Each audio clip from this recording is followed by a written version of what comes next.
이 시간 하나님의 말씀은 요한계시록 16장 1절 말씀을 다 같이 보도록 하겠습니다.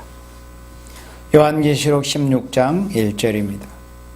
또 내가 들으니 성전에서 큰 음성이 나서 일곱 천사에게 말하되 너희는 가서 하나님의 진노의 일곱 대접을 땅에 쏟으라 하더라. 첫째가 가서 그 대접을 땅에 쏟음에 악하고 독한 헌대가 짐승의 표를 받은 사람들과 그 우상에게 경배하는 자들에게 나더라. 아멘. 요한계시록 16장은 이미 15장에서부터 일곱 대접 재앙을 피하고 바닷가에서 새 노래로 모세의 노래 어린 양의 노래로 찬양하는 남은 그 종족들의 모습을 통해서 계시록 16장에서 있게 될 일곱 대접 재앙의 그 모습을 미리서 계시록 15장에서는 보았었습니다. 이제 16장에서는 본격적으로 일곱 대접을 가진 일곱 천사가 그 순서대로 일곱 대접 재앙을 하나님의 명령을 받들어서 땅과 이 세상에 쏟아붓는 그런 모습을 계시록 16장에서 보여주었습니다. 계시록 16장의 말씀은 요한계시록 8장에서 요한계시록 8장의 제목은 재난의 동기라고 그랬습니다. 곧 계시록 16장과 같은 일곱 대접 재난, 일곱 대접 재앙이 있게 될 때를 앞에 두고서 계시록 16장과 같은 이렇게 무서운 일곱 대접 재앙의 심판이 있을 것이니 너희들은 회개하고 세상에 되어져 가는 일들을 보면서 이 땅 3분의 1이 공산화되어져 가는 것을 보고 또 공산화된 것을 보고 또 공산화되었던 것을 하나님의 말씀대로 분명히 알고서 계시록 16장 같은 재앙이 올 때 남을 수 있는 그 재앙을 피하고 환난과 재앙과 하나님의 진노 심판을 피하고 이 땅에 이루어질 눈물, 고통, 죽음, 재앙, 전쟁 없는 아름다운 새 땅 새 시대의 축복을 받기를 준비하라 하시는 말씀이 곧 요한계시록의 말씀입니다. 그래서 이런 재앙이 실제로 있을 것이기 때문에 우리는 이 시기에 예언의 말씀을 읽고 두고 지켜야 한다 하는 말씀입니다. 그래서 계시록 8장 7절 이후에 첫째 천사가 나팔을 부는 모습이 계시록 8장 7절부터 보여지는데 계시록 8장 7절 이후에서 그 천사의 나팔의 순서와 또 계시록 16장에서 일곱 대접 재앙의 순서가 유사한 면이 있는데 곧 그 쏟아붓는 그 지역, 그 대상이 똑같습니다. 그래서 요한계시록 8장 7절에서는 피 섞인 불붙는 우박과 같은 피 섞인 우박이 땅에 쏟아져서 땅의 3분의 1을 다 불로 태워버리는 모습을 보여줬습니다. 그러니까 그럼 이 세상에 그런 환란이 오는 것을 보고서 계시록 16장 오늘 저녁의 말씀처럼 계시록 16장 1절과 2절 같은 이런 일곱 대접 재앙이 쏟아질 때 그런 재앙을 피할 수 있는 생명들이 되라는 것이 바로 요한계시록의 예언의 말씀이며 경고의 말씀입니다. 이미 이런 재앙이 올 것에 대한 그 예언적인 경고를 이미 계시록 8장 7절부터 벌써 하나님께서 보이신 지도 1세기 100년이 넘어갔습니다. 1917년에 러시아에서 프로레타리아 공산 폭동이 시작된 그때로부터 계시록 16장에 이런 재앙이 있을 때 피할 수 있는 생명이 되라는 것을 미리서 예언적으로 경고하신 것입니다. 강의 보도록 하겠습니다. 하나님은 참되신 신이신 고로 예언대로 계시록 15장과 같이 짐승과 그의 우상에게 절하지 않고 표받지 않는 사람은 구원을 받고 지금 이 강의 상반절의 내용은 계시록 15장의 말씀을 간단하게 요약한 내용입니다. 하나님은 참되신 신이시기 때문에 참으로 공의롭고 공평하신 신이시기 때문에 행함에 따라서 각 사람의 행위에 따라서 그대로 공평하게 갚아주시는 참신이시기 때문에 예언의 말씀대로 예언대로, 그러니까 미리서 예언대로 경고한 대로, 미리서 보여주신 대로, 그 예언대로 계시록 15장과 같이 짐승과 그의 우상에게 절하지 않고 표받지 않는 사람은 계시록 15장과 같이 구원을 받고, 13장과 같은 그런 짐승의 표를 받게 하는 그런 환란이 있을 때 초대교회에서 예비처에서 양육을 받은 그런 생명들은 표를 받지 않는 생명들이기 때문에 약속하신 말씀, 예언된 말씀대로 바닷가 16주에서 남자가 되게 할 것을 말씀했다는 것입니다. 그런데 또 반대편에, 그 다음 강의 봅니다. 그 반대편에 우상에게 절하고, 계시록 13장 같은 후 3년반 짐승이 통치하는 세상이 42달 동안 이 땅에서 이루어질 때 그 짐승에게 우상에게 절하고 짐승의 표를 받아들인 우상에게 절하고 표받은 자들에게 다음과 같은 재앙이 온다는 것입니다. 그래서 계시록 13장과 같은 과정을 거쳐서 계시록 16장과 같은 7 대접 재앙의 심판을 받을 생명들이 계시록 13장을 통해서 완전히 이제 갈라지게 됩니다. 우상에게 절하고 666 표를 받은 자들에게 다음과 같은 재앙이 온다는 것입니다. 어떤 재앙이 오느냐? 여기 본문 1절로 2절 말씀에 첫째가 가서 그 대접을 땅에 쏟았다고 했습니다. 첫째 나팔을 불게 될 때 피 섞인 우박이 땅에 쏟아졌었습니다. 그것은 재앙이 온다는 경고의 환란이었습니다. 그런 경고의 환란을 보고서도, 역사적으로 분명히 알고서도 예언의 말씀을 읽고 듣고 지켜 준비하지 않는 생명들은 다 짐승의 표를 받아서 계시록 16장과 같은 이 첫 번째 7 대접 재앙이 쏟아질 때, 땅에 쏟아질 때 악하고 독한 헌대가 나게 되는 이런 고통을 첫 번째 재앙으로 받게 된다는 것입니다. 짐승의 표를 받은 사람들과 그 우상에게 경배하는 자들에게 이 악하고 독한 헌대가 난다는 것입니다. 이것은 참된 종들을 괴롭히던 무리들이므로, 그러면 이 표받은 자들이 어떤 자들이었느냐? 우리가 지난 시간에 이미 공부해 왔지만 계시록 11장에서 보니까 계시록 11장 7절에서 1260일을 3년 반 동안을 굵은 베옷을 입고 슬픈 사랑의 경고를 했다. 전체의 수는 14만 4천이고 대표적인 사람으로는 두 증인, 그 두 증인 14만 4천이 3년 반 1260일을 사랑의 심정을 가지고 외칠 때 그들은 무던히 참된 사랑의 심정으로 자신들을 살리기 위해서 눈물로 경고했던 그런 종들을 대적하고 핍박하고 회방하고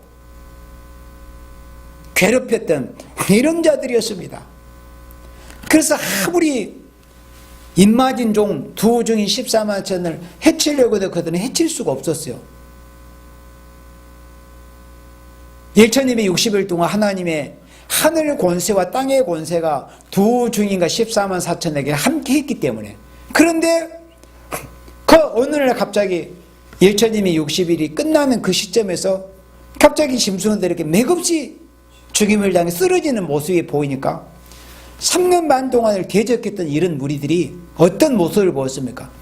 마치 선물을 막 보내면서, 우리가 성탄절 때 뭐 서로 간에 선물을 나누고 예수님 태어나신 그 날을, 그 의미를 기억하면서 기뻐하면서 선물이란 것은 좋은 의미로 주고받는 게 선물이지, 사람이 죽었는데 14만 4천이 죽임을 당해서 다 쓰러졌는데 그게 좋다고 선물을 주고받으면서 막 잔치를 벌이며 기뻐 뛰며 좋아했던 자들이 바로 이들이었습니다. 이것은 참된 종들을 괴롭히던 무리들이었습니다. 그래서 두 증인이 3일 반 쓰러졌을 때 기뻐했던 무리들이었어요. 참된 종들을 지독히 괴롭혔던 이런 자들, 괴롭히던 무리들이므로 그만큼 괴로움을 받다가 죽는다는 겁니다. 그러니까 보응의 재앙을 하나님이 내리신다는 겁니다. 첫 번째 재앙으로부터, 그러니까 7 대접 재앙 중 첫 번째 재앙부터 보응의 재앙이 시작이 되는 겁니다. 갚아주시는 보수의 재앙. 스가랴 14장 12절과 같이 되는 재앙이라고 했습니다. 우리 스가랴 성경 14장 12절 말씀을 다 같이 보도록 하겠습니다. 스가랴 14장 12절에 예루살렘을 친 모든 백성에게, 보세요, 예루살렘을 친 모든 백성.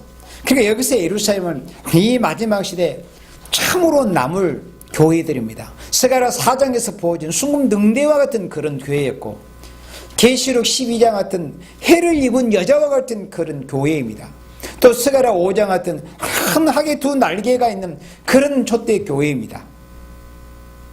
예루살렘을 친 모든 백성에게 여호와께서 내리실 재앙이 이러하니, 어떤 재앙을 하나님이 내리실 것인가? 곧 섰을 때 그 살이 썩는다는 거예요. 섰을 때. 그리고 그 눈이 구멍 속에서 썩으며, 그 눈이 그 눈 구멍 속에서 썩는다는 거. 그냥 가만히 있어도. 그리고 그 혀가 입속에서 썩을 것이요 그랬습니다. 마치 방사능 낙진이 떨어져서 사람들에게 살이 데여지고 막 살이 썩어가듯이, 이런 재앙이 첫 번째 재앙으로부터 시작이 된다는 겁니다. 실제로 방사능에 피폭을 당하면 그렇게 되잖아요. 핵무기가 폭파해가지고 살이 썩습니다. 그래서 핵이 무섭다는 거예요.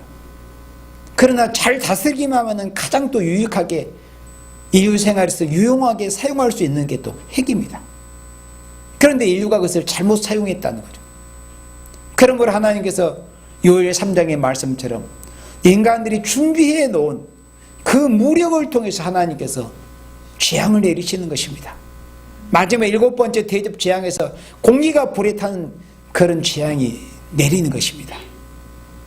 준비했던 모든 이제 핵무기가 다 터지는 그런 때입니다.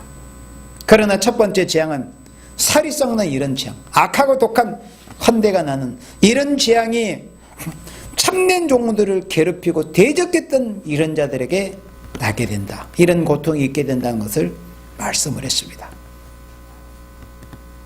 가만히 섰어도 그 살이 썩습니다.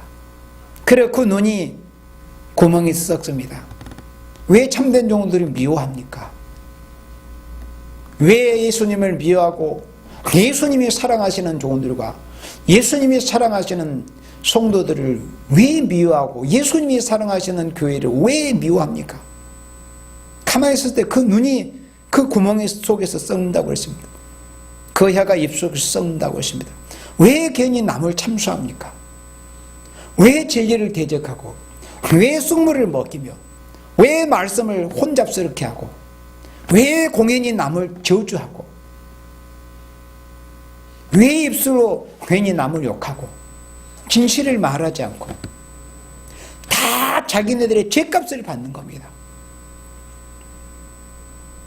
그 혀가 그 입속에서 썩는다는 것. 이것이 첫 번째 재앙입니다. 그 다음 다시 강의로 돌아옵니다.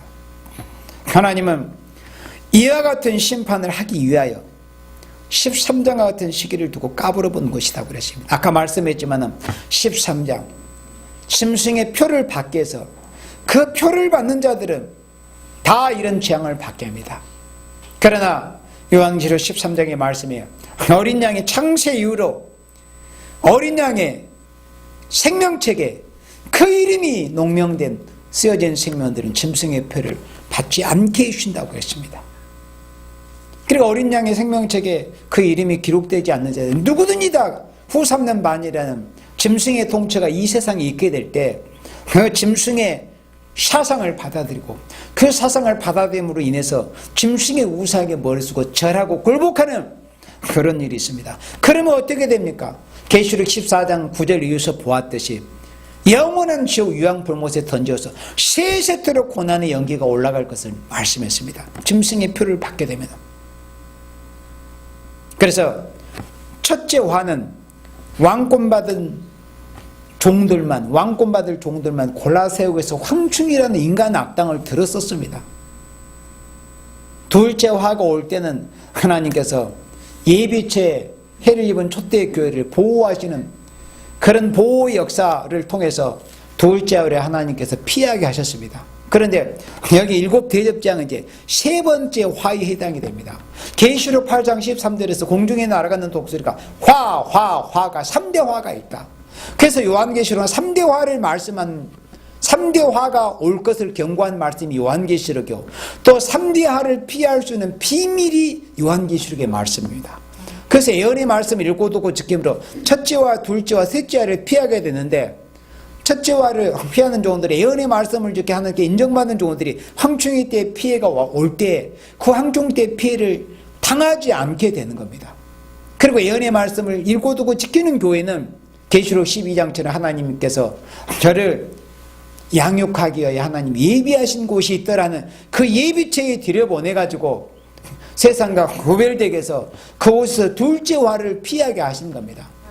둘째 화를 피할 수 있도록 그 공간 지역 자체를 하나로 구획해서 보호해 주셔야만이 짐승의 표를 받지 않아도 무사한 것이지 그렇지 않으면은 계시록 13장 15절 말씀처럼 몇이든지 닥치는 대로 다 죽이는 그런 환란인데 어떻게 성도들이 견뎌내겠습니까? 견뎌내기 힘듭니다. 그래서 예언의 말씀을 읽고 듣고 지켜서 보호를 받으라는 것입니다. 둘째 화가 올 때. 셋째 화는 일곱 대접 재앙 심판입니다. 일곱 대접 재앙을 심판이 올 때는 어떻게 피한다고 계시록 15장에서 말씀했습니까? 하나님께서 밀실이나 바닷가 신육지에 택한 백성을 그곳에 일곱 대접 재앙이 쏟아지는 그 기간 동안에 그곳에 잠깐 그곳에 들어가서 숨어 있어라.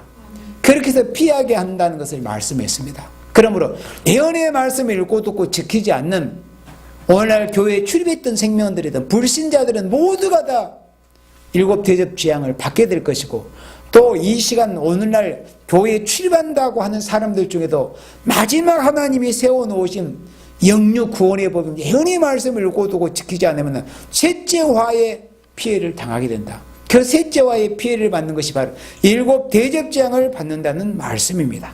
그 다음 16장 3절 말씀 보도록 하겠습니다. 둘째가 그 대접을 바다에 쏟음에 바다가 곧 죽은 자의 피같이 되니 바다 가운데 모든 생물이 죽더라. 역시 계시록 16장 3절에 둘째가 그 대접을 바다에 쏟은다고 그랬습니다. 그런데 계시록 8장 8절에서도 둘째 천사가 나팔을 부으니 불보는 큰 상과 같은 것이 바다에 던지니 바다의 3분의 1이 희배가 되고 모든 바다의 피조물 생물이 다 죽는 모습이 보여졌습니다. 3분의 1 지경에만 국한돼서 그것이 요한계시록 8장 8절에서 보여진 경고였습니다. 그러니까 그런 경고의 환란이 올 때 일곱 대접 재앙이 오는 이런 심판날이 올지라도 피하기 위해서 준비하는 그런 생활을 했어야 되는데 사실은 그렇지를 못하다가 경고를 듣지 않다가 나팔이라는 것은 경고라고 그랬습니다. 계시록 16장에 때 이런 재앙과 심판이 올 것이니까 너희들이 이 나팔 소리를 듣고 이 땅 3분의 1층에 이런 환란이 온 것을 너희들이 보지 않느냐. 또 지금 이미 역사적으로 다 지나가 버린 시대가 되었습니다. 그러면 그런 것을 역사를 통해서 실제로 하나님의 말씀, 예언의 말씀 어떻게 이루어졌는가를 받지 않느냐. 그렇다면 계시록 16장의 일곱 대접장도 그대로 쏟아질 것이 아니겠느냐. 그렇다면 어떻게 해야 되느냐. 준비해야 된다. 이렇게 하나님께서 예언의 말씀을 통해서 경고하시지만은 듣지 않는 생명들, 이 마지막 시대 예언의 말씀을 읽고 듣고 지키지 않는 생명들은 이제 또 연이어서 둘째 대접 재앙의 심판을 이제 받게 된다는 겁니다. 자, 강의 봅니다. 바다가 죽은 자의 피같이 되어 바다가 죽은 자의 피같이 되었습니다. 바다 가운데 모든 생물이 죽는다고 그랬습니다. 처음 하나님께서 물로서 이 세상을 심판하실 때는 바다의 생물은 죽지 않았습니다. 물속에 있는 생물들은 안 죽었을 거 아니에요. 무태의 귀는 무태에서 호흡하는 모든 생물들과 날짐승들만 하나님이 홍수를 통해서 심판하셨기 때문에. 그런데 마지막에 하나님께서 행하시는 심판이라는 것은 바다의 물고기를 비롯한 바다의 모든 생물까지 하나님께서 다 죽여버리는 이런 심판을 내리신다는 것입니다. 이것이 둘째 대접 재앙입니다. 이것은 저주받은 바다의 생물도 다 없애는 것은 새로운 축복의 시대가 오기 때문이다. 인간이 범죄함으로 하나님께서 땅과 바다를 저주하셨었습니다. 그래서 저주받은 바다의 생물도 다 없애는 것은, 그러니까 사람이 잘하고 잘못한 것에 따라서 하나님의 신 이 모든 피조의 세계가, 이 피조의 천년의 세계가 사람이 어떠하느냐에 따라서 같이 땅도 복을 받기도 하고 같이 땅도 저주를 받기도 하는 겁니다. 만물의 주인을 하나님께서 사람으로 세우셨잖아요. 만물은 하나님이 지으셨지만 만물을 다스릴 그 권은 하나님께서 사람에게 부여하셨던 겁니다. 그 권리를 받은 사람이 잘했어야 되는데 사람이 잘하지 못하니까 에덴 동산을 결국 잃게 되고, 또 이 세상도 에덴 동산에 쫓겨난 이후 인류가 얼마나 6천여 년 동안 이 세상을 또 많이 죄로 인해서 오염시켜 놓고 더럽혀 놨습니까? 그러므로 이 저주받은 바다의 생물도 다 없애는 것은 새로운 축복의 시대가 온다는, 그러니까 하나님이 새로운 시대를 이루시기 위해서는 부패하고 오염되고 썩어진 것들을 일단 다 없애버리는 겁니다. 새로운 세상을 하나님이 만드시기 위해서는 썩은 것, 오염된 것, 더러운 것을 없애지 않고는 새로운 세상이 어떻게 이루어지겠어요? 그래서 저주받은 바다의 생물도 다 없애는 것은 새로운 축복이 온다는 것입니다. 새로운 축복의 시대가 온다. 곧 서반의 1장 3절과 같은 심판이다. 서반의 1장과 3절과 같이 오는 심판이라는 것을 말씀했습니다. 자, 그럼 우리 서반의 1장 3절 말씀을 보도록 합니다. 서반의 1장 3절에 내가 사람과 짐승을 진멸하고 공중의 새와 바다의 고기와 거치게 하는 것과 악인들을 아울러 진멸할 것이라. 내가 사람을 지면에서 멸절하리라. 나 여호와의 말이니라. 노아 때의 심판은 사람과 짐승 그리고 공중의 새까지였습니다. 그러나 마지막 하나님의 이 오메가의 마지막 심판은 바다의 생물들까지라도 다 하나님께서 심판해 버리시겠다는 것을 말씀한 것입니다. 왜 그럴까요? 스바냐 1장 4절 이후를 읽어보면, 오늘 저녁에는 스바냐 1장을 같이 보지는 않겠지만 스바냐 1장 4절 이후에 왜 스바냐 1장 3절 같은 이런 무서운 심판이 있다는 거예요? 바로 하나님의 백성들의 우상숭배의 죄악 때문에. 하나님의 가장 미워하시는 게 바로 우상숭배의 죄입니다. 십계명의 첫 번째가 뭡니까? 하나님 외에 다른 신을 섬기지 마라. 왜 그토록 우상을 섬기려고 하느냐? 우상숭배 안에 모든 갖가지 1000가지 10,000가지의 수억 가지의 죄악들이 다 들어있습니다. 우상숭배 안에 자기 자신을 우상으로부터 시작을 해서 사람 우상, 돈 우상, 세상 우상, 명예 우상, 얼마나 우상의 가지수가 많습니까? 하나님의 백성이라는 자들이, 또 불신자들은 말할 것도 없거냐. 우상숭배의 죄 때문에 하나님께서 서반야 1장 3절 같은 이런 심판을 하실 것을 말씀을 했습니다. 그리고 호세아 4장에서도 같은 말씀이 하나님이 호세아 선지자를 통해서 반복하십니다. 우리 호세아 4장 1절 말씀을 보도록 하겠습니다. 왜 하나님께서 스바냐 선지자를 통해서 말씀하시고 또 사도 요한을 통해서 말씀하신 두 번째 대접 재앙에 있어서 바다의 생물까지라도 다 심판하게 되는 이런 인간들의 죄목이 무엇이라는 것을 호세아 4장에서 이렇게 말씀하실 때, 이스라엘 자손들아 여호와의 말씀을 들으라. 선지자는 대체적으로 하나님의 백성들에 대한 경고라는 것을 말씀했습니다. 여호와께서 이 땅 거민과 쟁변하시나니 이 땅에는 진실도 없고, 오늘 낮에 본 말씀처럼 하박국 1장에 공의가 아주 시행되지 않는다고 했습니다. 이 땅에는 진실도 없습니다. 인애도 없고 하나님을 아는 지식도 없고, 이 시대에 하나님을 안다는 것이 뭐냐면은 예수님 다시 오실 때 하나님께서 도대체 어떻게 하실 것인가? 어떻게 해야 두렵고 무서운 재림 주님이 오실 때 남을 수 있는 생명들이 될 것인가? 하나님은 앞으로 이후에 이 세상을 어찌 하실 것이며 앞으로 이후에 어떤 세상을 이 땅에 이루실 것인가를 아는 것이 이 시대의 하나님을 아는 지식입니다. 곧 간단하게 정리하면 심판하고 새로운 시대를 이루신다는 것이 하나님의 이 시대의 하나님을 바로 아는 지식입니다. 그걸 바로 알려면 예언의 말씀을 읽고 듣고 지켜야 하는 겁니다. 예언의 말씀을 간단하게 요약하면 심판하고 새로운 시대를 이루신다는 겁니다. 그걸 바로 아는 것이 이 시대 여호와를 아는 지식입니다. 이사야 33장에서도 너희 때 여호와를 아는 지식이 풍성하다고 그랬습니다. 여호와를 아는 지식이 풍성한 사람이 돼야만이 한만인이 그렇게 쓰러지는 장애나라도 온 길, 온 세상 온 대륙을 항폐하고 남자가 적을 때 남을 수 있는 생명이 될 것을 이사야 33장에서는 말씀을 했습니다. 그래서 하나님 아는 지식도 없고 2절에 오직 저주와 사유와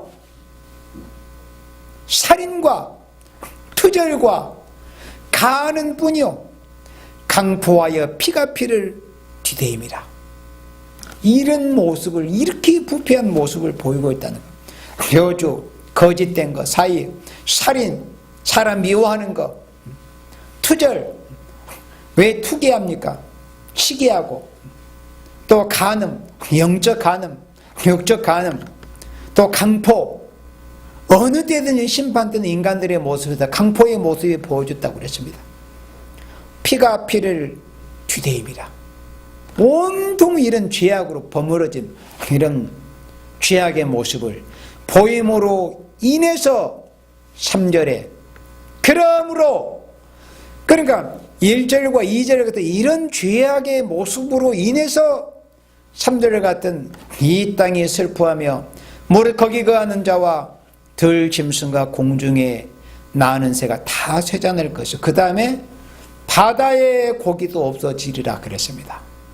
그래서 서반의 1장 3절이나 또 호세아 1장 3절이나 서반의 1장 3절이나 호세아 4장 3절이나 오늘 또 다시 여기 본문에 요한계시록 16장 3절이나 다 똑같아요. 3절이 바다의 물고기까지 다 없애버리겠다는 겁니다. 이것이 둘째 대접장이 바다에 쏟아 부어질 때 바다의 모든 생물들까지 저주받았기 때문에 다 심판해서 죽여 없애버리고 하나님께서 새롭게 하나님께서 지으시겠다는 것, 새로운 축복의 시대를 이루시기 위해서 모든 것을 이렇게 하나님께서 심판하실 것이라는 것을 이렇게 말씀을 하신 것입니다. 이것이 바로 둘째 대접장의 모습입니다.